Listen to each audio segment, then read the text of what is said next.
Lesson: Challenges in deep learning, overfitting, underfitting, and regularization. Deep learning has revolutionized many fields by providing state-of-the-art solutions to complex problems such as image recognition, language translation, and autonomous driving. However, practitioners face significant challenges in optimizing deep learning models, particularly concerning overfitting and underfitting.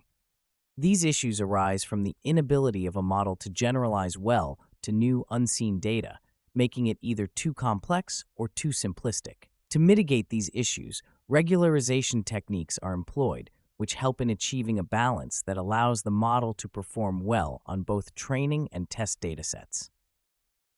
Overfitting occurs when a model learns not only the underlying patterns in the training data, but also the noise. This results in a model that performs exceptionally well on training data, but poorly on new, unseen data. In contrast, underfitting happens when a model is too simple to capture the underlying structure of the data, leading to poor performance on both training and test datasets. Successfully addressing both overfitting and underfitting is crucial for developing effective deep learning models. One practical approach to mitigate overfitting is by using dropout, a regularization technique that randomly omits a subset of neurons during training. This prevents co-adaptation of neurons and encourages the network to learn more robust features. Dropout is implemented in popular deep learning frameworks such as TensorFlow and PyTorch, making it accessible and easy to use. For example, in TensorFlow, one can apply dropout by using the tf.keras_layers.dropout layer, specifying the dropout rate as a hyperparameter. By doing so, models are less likely to overfit the training data, as shown by empirical evidence from various studies. Another method to combat overfitting is early stopping, which involves monitoring the model's performance on a validation dataset and halting training when performance begins to degrade. This prevents the model from becoming overly complex and memorizing the training data. Early stopping is a straightforward yet effective technique that can be implemented in frameworks like Keras by using the early stopping callback, which allows practitioners to specify conditions under which training should cease. Research indicates that early stopping can significantly reduce overfitting, leading to models that generalize better to new data.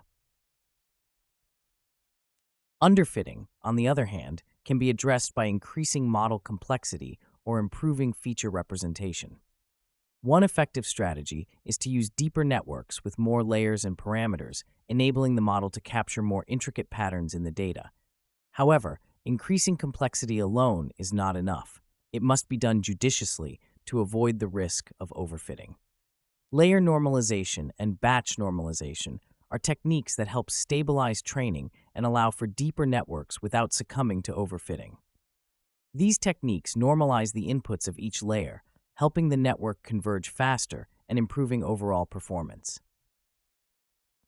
Regularization techniques such as L1 and L2 regularization are also instrumental in addressing overfitting. L1 regularization, or lasso, adds a penalty equal to the absolute value of the magnitude of coefficients, encouraging sparsity in the model. L2 regularization, or ridge, adds a penalty equal to the square of the magnitude of coefficients, which discourages large weights and can lead to a more stable model. These techniques are seamlessly integrated into most machine learning frameworks, including scikit-learn and Keras, allowing practitioners to fine-tune their models with ease. Studies have shown that combining L1 and L2 regularization, known as elastic net, can provide superior performance by leveraging the strengths of both approaches. Data augmentation is another powerful tool to combat overfitting, especially in image-based tasks. By artificially enlarging the training dataset through transformations such as rotation, translation, and flipping, models are exposed to a broader range of scenarios, enhancing their ability to generalize.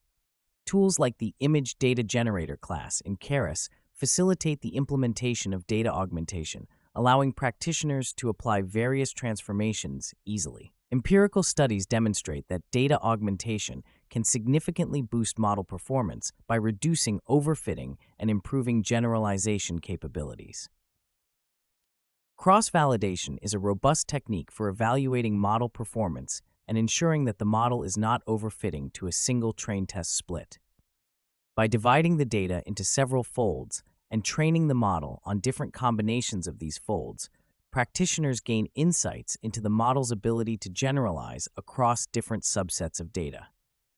K-fold cross-validation, in particular, is highly effective and can be implemented using libraries like scikit-learn. Research supports the use of cross-validation as a reliable method for assessing model robustness and mitigating overfitting. Transfer learning is an approach that leverages pre-trained models on similar tasks to improve performance on a new task. This is particularly useful when dealing with limited data, as it allows the model to benefit from the knowledge gained from a larger dataset. Frameworks like TensorFlow and PyTorch provide pre-trained models such as VGG16 and ResNet, which can be fine-tuned to suit specific needs. Studies indicate that transfer learning can significantly reduce both underfitting and overfitting, as it provides a strong baseline from which to build. Hyperparameter tuning is another critical aspect of achieving a well-balanced model. Techniques such as grid search, random search, and Bayesian optimization can be employed to find the optimal set of hyperparameters that minimize overfitting and underfitting. Libraries like scikit-learn and Optuna offer tools for hyperparameter optimization, allowing practitioners to automate the search process and attain better model performance. Research shows that careful hyperparameter tuning can have a profound impact on the effectiveness of deep learning models. Ensemble methods, such as bagging and boosting, combine the predictions of multiple models to improve overall performance. By aggregating the outputs of diverse models, ensemble methods can reduce overfitting and increase generalization. Techniques like random forest and gradient boosting are popular ensemble methods that integrate seamlessly with libraries such as scikit-learn and XGBoost. Empirical evidence supports the effectiveness of ensemble methods in enhancing model accuracy and robustness. In conclusion, addressing the challenges of overfitting and underfitting in deep learning requires a multifaceted approach that combines various strategies and techniques. By leveraging tools and frameworks available in the deep learning ecosystem, practitioners can implement regularization techniques, data augmentation, transfer learning, and hyperparameter tuning to develop models that generalize well to new data. These actionable insights and practical applications empower professionals to tackle real-world challenges, enhancing their proficiency in deep learning and neural networks.